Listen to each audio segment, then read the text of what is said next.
नमस्कार। हम सबको जो ये भगवान ने जीवन दिया है, इस जीवन की अहमियत, कदर शायद हम लोग नहीं जानते।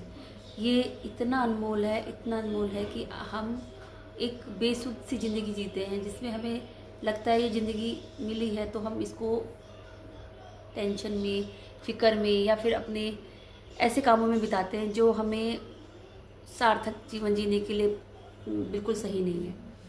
आपको मैं ये बात एक कहानी के माध्यम से समझाती हूँ। एक मछुआरा था, उसका जो काम था वो मछलियाँ पकड़ना था।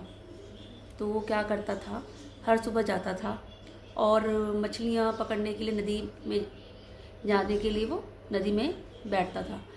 तो नदी में जब वो एक दिन क्या हुआ, वो थोड़ा सा अर्ली मॉर्निंग और जल्दी उठ गया और उसने जब वो गया तो थोड़ा प्रकाश नहीं हुआ था, अंधकार था हल्का हल्का सा। तो उसको लगा कि थोड़ा इंतज़ार किया जाए जब तक सूर्य उदय होता है। तो उसने नदी के पास बैठने लगा। तो उसको लगा थोड़ा टहल लेता हूँ, तो टहलने लगा।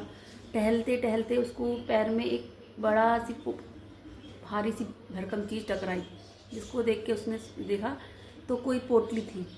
उसको उसमें कंकर नज़र आए, कंकर दिखे। वो उनको उठाया और टाइम पास के लिए एक पत्थर उठाता नदी में फेंकता, एक पत्थर उठाता नदी में फेंकता, और ऐसे करते करते करते उजाला हो गया। और जैसे ही उजाला हुआ और लास्ट पत्थर उसके हाथ में था, और जैसे ही उसने उस पत्थर को नदी में फेंकने की कोशिश की तो उसकी नज़र उस पत्थर पे गई। तो वो सर पकड़ के रोया, चिल्लाया, क्योंकि वो कोई पत्थर नहीं थे, वो हीरे का टुकड़ा था। तो उसको अंधकार की वजह से पता ही नहीं था कि वो क्या फेंक रहा है, उसको लगा वो कोई पत्थर फेंक रहा है। यही सेम सिचुएशन हम सबकी भी है। हम अपने जीवन रूपी हीरे जैसे जीवन को पत्थर समझकर वेस्ट कर रहे हैं, और हमारी भी स्थिति उस मछुआरे की तरह ही है। उसको जब पता चला तो वो सर पकड़ रहा था। हमें भी जब ये अज्ञानता का अंधकार हमारे अंदर है, इसीलिए जिस दिन हमारे अंदर प्रकाश, ज्ञान का प्रकाश जगेगा, तब हमें समझ में आएगा कि हम भी हीरे जैसे अमूल्य जीवन को नष्ट कर रहे हैं। धन्यवाद।